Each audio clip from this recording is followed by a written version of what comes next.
आप अपने कंप्यूटर के ब्राउज़र में पोस्ट मैट्रिक स्कॉलरशिप लिखेंगे तो आपको जो है फर्स्ट में ही पोस्ट मैट्रिक स्कॉलरशिप का जो ऑफिशियल वेबसाइट है देखने को मिलेगा। इसको आप यहाँ से ओपन कर लीजिएगा, ठीक है। ओपन करने के बाद सबसे पहले तो आपको हम क्लियर कर देना चाहते हैं, क्योंकि काफ़ी सारे जो विद्यार्थी हैं ना वो परेशान हो रहे हैं कि हमारा जो है फॉर्म फिलअप नहीं हो रहा है, तो हम क्या करें। देखिए, अभी जो है न्यू पोर्टल है, बहुत ही जल्द यहाँ पे पूरी तरह से जो पोर्टल है ना सही ढंग से काम करना जो है शुरू कर देगा। अभी जो है पोर्टल यहाँ पे सही ढंग से वर्क नहीं कर रहा है, तो आपको जो है प्रॉब्लम क्रिएट हो रहा है। दूसरा प्रॉब्लम ये है ना कि जो इंटरमीडिएट में अध्ययन कर रहे हैं, यानी कि मान लीजिए आपने 11th में एडमिशन लिया हुआ है या फिर आप 12th में चले गए हैं, ठीक है, तो अभी जो है इनका ही फॉर्म फिलअप हो रहा है। क्योंकि पोर्टल पर देखेंगे तो साफ साफ यहाँ पे जानकारी दी गई है कि वर्तमान में ई शिक्षा कोर्स पोर्टल पे आधार पंजीकृत इंटरमीडिएट एवं समकक्ष कोर्स में अध्ययन कर रहे छात्र छात्राओं के लिए PFMS पोर्टल खोला गया है। शेष जो भी छात्र छात्राएं हैं उनके लिए पंजीकरण हेतु शीघ्र ही सूचित किया जाएगा। यानी कि केवल जो है इंटरमीडिएट का भी पंजीकरण किया जा रहा है, बाकी आप BA कर रहे हैं या फिर मान लीजिए आप BSc कर रहे हैं, BCom कर रहे हैं, BCA कर रहे हैं, इस प्रकार के जो भी ग्रेजुएशन वाले कोर्स हैं वो कर रहे हैं, या फिर आप PG वगैरह वगैरह कर रहे हैं, तो उस प्रकार के जो भी कोर्सेस है ना उसके लिए पोर्टल अभी नहीं खुला हुआ है। बहुत ही जल्द पोर्टल खुल जाएगा, तो उसके लिए भी आप फॉर्म को भरेंगे। दूसरा आपको जानकारी ये देते हैं कि इसमें जो है SC ST के द्वारा जो है फॉर्म फिलअप किया जाता है और BC EBC के भी द्वारा फॉर्म फिलअप किया जाता है। जैसे कि मान लीजिए 10वीं के बाद के जो भी कोर्सेस होते हैं, जैसे कि आप इंटर कर रहे होते हैं, ठीक है, स्नातक कर रहे होते हैं, PG कर रहे होते हैं, सब पे जो है आपको पोस्ट मैट्रिक स्कॉलरशिप का बेनिफिट मिलता है। लेकिन इसमें होता क्या है कि 4 ही कैटेगरी के जो स्टूडेंट है, विद्यार्थी है, उनको ही बेनिफिट मिलता है। अगर आप जनरल हैं, अल्पसंख्यक है, तो आपको यहाँ पे फॉर्म फिलअप करने का जो मौका है वो नहीं मिलता है। तो आप BC BC SC SC से हैं, लड़का है, लड़की है, 10वीं के बाद कोई भी आप कोर्स कर रहे होते हैं तो आपको जो है बेनिफिट मिलेगा, ठीक है, समझ लीजिएगा। बाकी आपको बता दें कि 24-25 के लिए आपका जो है रजिस्ट्रेशन यहाँ पे किया जा रहा है, इन बातों को ध्यान रखिएगा। 25-26 के लिए रजिस्ट्रेशन नहीं किया जा रहा है, क्योंकि यहाँ भी काफी सारे जो विद्यार्थी है वो मिस कर रहे हैं, जो कि गलती आपको नहीं करना है, ठीक है। क्योंकि इससे पहले 23-24 के लिए फॉर्म फिलअप किया गया था, लेकिन अब 24-25 के लिए यहाँ पे फॉर्म शुरू किया गया है, ठीक है। अब यहाँ पे देखिए, इस पे क्लिक करेंगे, जैसे कि मान लीजिए आप SC ST से आते हैं तो यहाँ पे क्लिक करेंगे, BC BC से आते हैं तो यहाँ पे क्लिक करेंगे। तो जैसे कि हम सबसे पहले SC ST का बात करते हैं, तो इस पे आप क्लिक करेंगे, तो क्लिक करने के बाद आपके सामने इनका जो पोर्टल है ना वो खुल जाता है। अब यहाँ पे क्या होगा, केवल जो है SC ST वाले ही सारे काम होंगे। अगर आप BC BC हैं तो उसके लिए अलग पोर्टल है, अभी उसको भी हम जानकारी कवर करेंगे कि उसका किस तरह से प्रोसेस है, क्या कुछ करना है। अब यहाँ पे आएंगे तो देखिए, सबसे पहले यहाँ पे जो है आपको रजिस्ट्रेशन करना होगा, क्योंकि आपने 23-24 में रजिस्ट्रेशन किया होगा, वो यहाँ पे वैलिड नहीं होगा। इसलिए हम आपको बता रहे हैं, क्योंकि यहाँ पे देखेंगे पोर्टल पे आने के बाद यहाँ पे स्टूडेंट का बटन है, क्लिक करेंगे, ठीक है। क्लिक करने के बाद यहाँ पे देखेंगे registration for SC ST student का बटन मिलेगा, जिसपे आप क्लिक करेंगे तो आपके सामने जो भी रजिस्ट्रेशन का पेज खुल के आएगा उसमें देखेंगे 2 चीजें बताए जा रहे हैं। अगर आपने अभी तक 24-25 के लिए रजिस्ट्रेशन नहीं किया हुआ है तो आप यहाँ पे नया रजिस्ट्रेशन करिए। इसमें ये मेंशन नहीं किया जा रहा है कि आपने 23-24 में रजिस्ट्रेशन किया हुआ है तो उसी पे लॉगिन करके आप फॉर्म को भर पाएंगे। तो 24-25 के लिए आपको जो है नए रजिस्ट्रेशन करने की आवश्यकता होगी, क्योंकि देखेंगे बताया गया है कि already registered student for SC ST 2024-25, तो आप यहाँ पे लॉग इन कर सकते हैं। तो नए सिरे से आपको जो है सबसे पहले यहाँ पे रजिस्ट्रेशन करना होगा 24-25 के लिए, तब यहाँ पे आप लॉग इन करके फॉर्म को भरेंगे। अगर आपने 23-24 के लिए फॉर्म को फिलअप किया था, रजिस्ट्रेशन किया था, वो यहाँ पे वैलिड नहीं होगा। इन बातों को साफ साफ आप समझ लीजिए, ठीक है। अब यहाँ पे मान लीजिए आपको रजिस्ट्रेशन करना है, तो यहाँ पे क्लिक करके जो भी इनका टर्म कंडीशन है उसको आपको सबसे पहले ध्यान देना है। देखिए, कुछ महत्वपूर्ण दस्तावेज हैं जो आपको बनवा लेने हैं। फॉर्म तो मान लीजिए शुरू हो ही रहा है, अभी कुछ दिक्कत है, लेकिन ये दिक्कत जो है बहुत ही जल्द दूर हो जाएगा। तो उससे कोई आपको ज़्यादा मतलब ये नहीं है कि हम जल्दी फॉर्म भर लेंगे तो हमें पहले पैसा मिल जाएगा, ऐसा कुछ होता नहीं है। आपको जो है लगभग 1 महीने 1.5 महीने तक का जो है समय मिलेगा। तो फॉर्म भरने से पहले जो भी महत्वपूर्ण डॉक्यूमेंट है उसको आप जरूर रेडी करें, तभी जो है फॉर्म को भरें। जल्दीबाजी में कोई भी मिस्टेक आपको नहीं करना है। सबसे पहले देखिए, आपके पास एक आधार जो है नंबर होनी चाहिए, जिसके माध्यम से आप फॉर्म को भरेंगे। एक मोबाइल नंबर आपके पास होनी चाहिए, ये 2 चीज आपके पास मैंडेटरी है। आपके पास एक जाति प्रमाण पत्र होनी चाहिए, जैसे कि मान लीजिए आप BC BC SC ST से आते हैं तो उसको प्रूफ करने के लिए आपके पास जाति होनी चाहिए। और जाति जो भी बनाइएगा वर्तमान तिथि का बनाइएगा, कहने का मतलब कि रिसेंट में के बनाइएगा, 1-2 दिन में बना लीजिएगा। अपना जो भी चीजें होता है ब्लॉक में जाकर आप कहेंगे, कुछ जो भी आसपास के लोग होते हैं उनको कुछ पैसा देंगे तो वो लोग बना कर दे देते हैं, ठीक है। तो वर्तमान तिथि का बना लीजिएगा। 100 का मतलब होता है कि अगर आप विद्यार्थी हैं, आपका एडमिशन एडमिशन है तो अपने नाम से बनवाना है, अपने माता पिता के नाम से जाति प्रमाण पत्र नहीं बनवाना है। इन बातों को ध्यान रखिएगा। उसके बाद अपना जो निवास प्रमाण पत्र है वो भी बनवा लीजिएगा, जो कि वर्तमान तिथि का होना चाहिए। और स्वयं के नाम का मतलब होता है कि अगर आप विद्यार्थी हैं, पढ़ाई कर रहे हैं, तो आपके ही नाम से बना होनी चाहिए। इन बातों को ध्यान रखिएगा। तो 2 प्रमाण पत्र अपने नाम से बनवा लेना है, वर्तमान का होनी चाहिए। इसमें जो आपका आय प्रमाण पत्र लगेगा, जो कि 2.5 लाख 3 लाख से कम आय का होनी चाहिए। इसमें बताया गया है कि आप अपने माता पिता या फिर स्वयं के नाम से भी निर्गत कर सकते हैं। कहने का मतलब कि आप चाहें तो अपने पिता के नाम से बना सकते हैं, आप चाहें तो अपने माता के नाम से बना सकते हैं, या फिर आप चाहें तो विद्यार्थी हैं तो खुद अपने नाम से भी इशू करवा सकते हैं, बनवा सकते हैं। कोई भी इसमें दिक्कत नहीं है। इन बातों को ध्यान रखिएगा, ठीक है।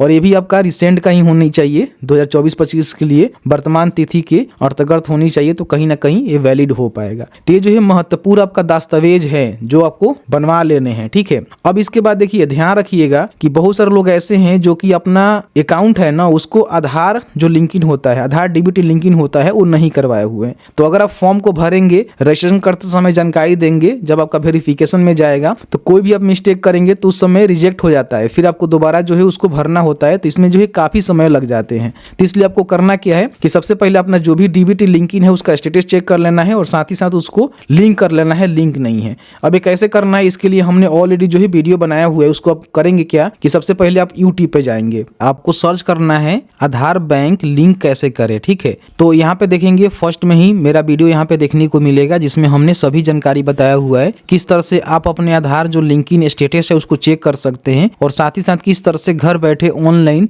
फ्री में मात्र 2 से 4 मिनट में आप इसको किसी भी बैंक में लिंक कर सकते हैं, जो भी बैंक में आपका खाता है, ठीक है। तो इस वीडियो को देखकर अपना जो भी लिंकिंग है उसको जरूर कर लीजिएगा, ठीक है। तो ये सारे काम आपको कर लेने हैं। अब ये सारे काम करने के बाद आपको क्या करना है कि आपको जो है फॉर्म को भरना है। तो फॉर्म भरने का जो स्टेप है उसको समझ लीजिएगा, क्योंकि बहुत सारे लोग यहाँ पे मिस्टेक करते हैं। हालांकि हम इसके लिए स्टेप बाय स्टेप वीडियो लेकर आएंगे, जब पूरी तरह से जो है फॉर्म फिलअप शुरू हो जाएगा। उसके लिए आप निश्चिंत रहिए, पूरी सही सही जानकारी आपको बताएंगे। कहीं भी किसी प्रकार की कोई भी आपको मिस्टेक करने की आवश्यकता नहीं है, नहीं तो फिर आगे चल के काफी समस्या होगा। सबसे पहले अपना जो रजिस्ट्रेशन है उसको आपको करना होगा, ठीक है। उसके बाद अपना जो भी पर्सनल डिटेल्स है और बैंक अकाउंट डिटेल्स है वो आपको भरना होगा, जिसमें आपको स्कॉलरशिप का बेनिफिट मिलेगा।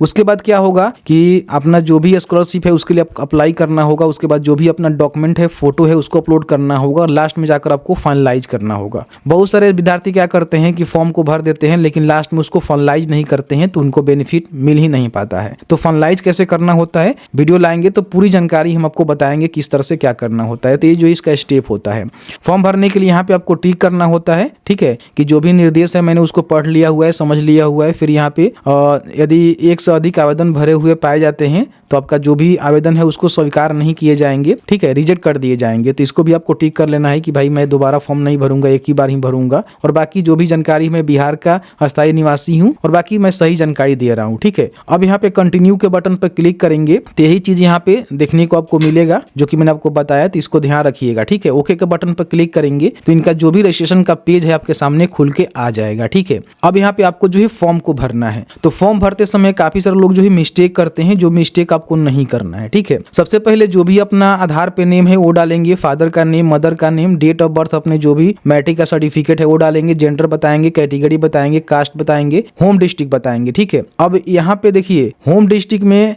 आप अपना डिस्ट्रिक्ट सिलेक्ट करेंगे जहां से आप प्रॉपर हैं, जहां पे आपका घर है, ठीक है, उसको आप यहाँ पे सिलेक्ट करेंगे। यहाँ पे क्या होता है ना कि अगर आप SC/ST हैं, मतलब कि अनुसूचित जाति, अनुसूचित जनजाति से हैं, तो इसमें देखेंगे तो एक ऑप्शन जो है आपको एक्स्ट्रा खुल के आता है। इसमें देखेंगे तो जो भी आपका इंस्टीट्यूट का स्टेट है वो आपको देखने को मिलता है। कहने का मतलब कि आप SC/ST से आते हैं और बिहार के अलावा किसी भी राज्य से किसी प्रकार की कोई कोर्स कर रहे होते हैं, तो आप यहाँ पे देखेंगे तो आपको जो है बिहार ही सिलेक्ट करने का यहाँ पे ऑप्शन आपको देखने को मिलेगा, ठीक है। यहाँ पे देखिए, और ये चीज जो है BC/BC में अप्लाई होता है। ऐसा नहीं है कि BC/BC से हैं तो आप अदर स्टेट में भी पढ़ाई कर रहे हैं तो भर सकते हैं। यहाँ पे देखेंगे तो केवल जो है बिहार ही देखने को मिल रहा है। तो बिहार के किसी ना किसी कॉलेज इंस्टीट्यूट से पढ़ाई कर रहे हैं तो आप यहाँ पे अपना सिलेक्शन कर सकते हैं। हालांकि इसमें इंटर के बाद के जो भी कोर्सेस होते हैं, जैसे कि मान लीजिए बीटेक वगैरह वगैरह कर रहे हैं या फिर उस प्रकार के जो भी कोर्सेस कर रहे होते हैं, तो इसमें हो सकता है कि अदर स्टेट भी आपको देखने को मिले। अब इसको लेकर मैं कंफर्म नहीं हूँ, लेकिन बहुत ही जल्द इसको कंफर्म कर दूंगा जैसे ही पूरी तरह से प्रोसीजर यहाँ पे इंटर के बाद वाले शुरू हो जाते हैं।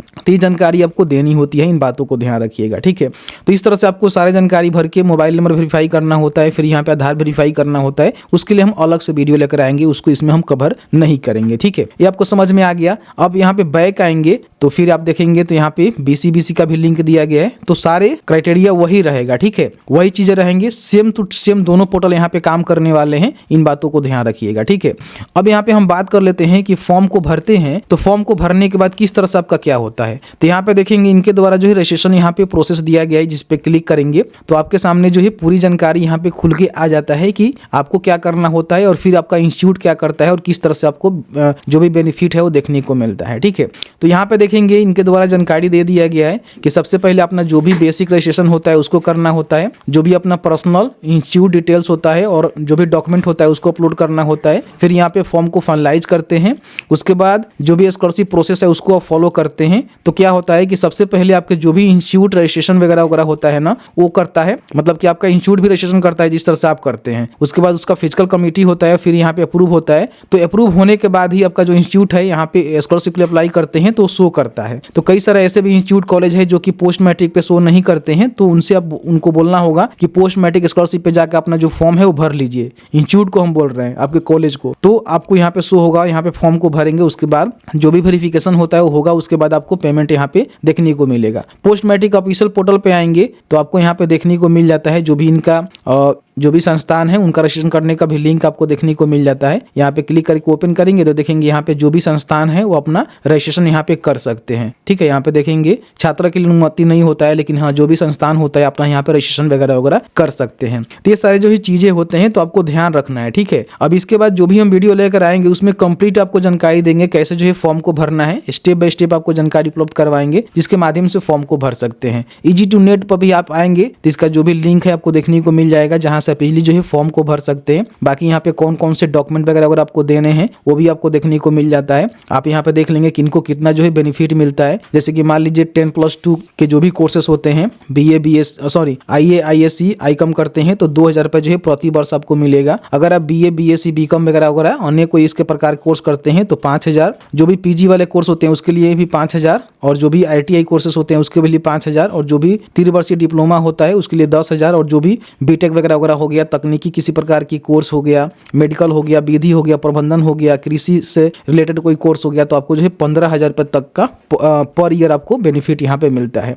बाकी कोई स्पेशल इंस्टीट्यूट से आप पढ़ाई कर रहे हैं जैसे कि भारतीय प्रबंधन संस्थान बोध गया तो 75,000 आपको प्रति वर्ष मिलेगा। IIT पटना से करते हैं तो 2 लाख। ठीक है, इस तरह से देखेंगे तो अलग अलग जो संस्थान है वो स्पेशल बहुत सारे ऐसे छात्र छात्राएं होते हैं, विद्यार्थी होते हैं, उनका जो है उसमें एडमिशन हो पाता है प्रवेश पत्र के आधार प्रवेश परीक्षा के आधार पे, तो उनको इस प्रकार की बेनिफिट यहाँ पे पोस्ट मैट्रिक स्कॉलरशिप के माध्यम से दी जाती है। तो मैंने जो है पूरी जानकारी इस वीडियो में बताने की कोशिश किया हुआ है, 3 चीजों को पॉइंट कर लेंगे और उसके बाद ही रेडी होकर जो है आपको फॉर्म को भरना है। इसके बाद जो वीडियो लेकर आएंगे आपको बताएंगे कैसे जो है फॉर्म को भरना है, क्योंकि मैंने इससे पहले जो वीडियो दिया था उसमें जो है कुछ ना कुछ अभी एरर शो कर रहा है। मैं एक जो विद्यार्थी है उसका डेटा लेकर जो है फॉर्म भरूंगा, बताऊंगा कैसे जो है फॉर्म को भरना है, थोड़ा सा वेट कर लीजिए। बाकी आपको जो है गलती फॉर्म नहीं भरना है, जल्दीबाजी में मतलब हबड़ा कर जो है गलती फॉर्म भरेंगे फिर आगे चल के आपको ही प्रॉब्लम क्रिएट होने वाला है। वीडियो देखने के लिए बहुत बहुत धन्यवाद।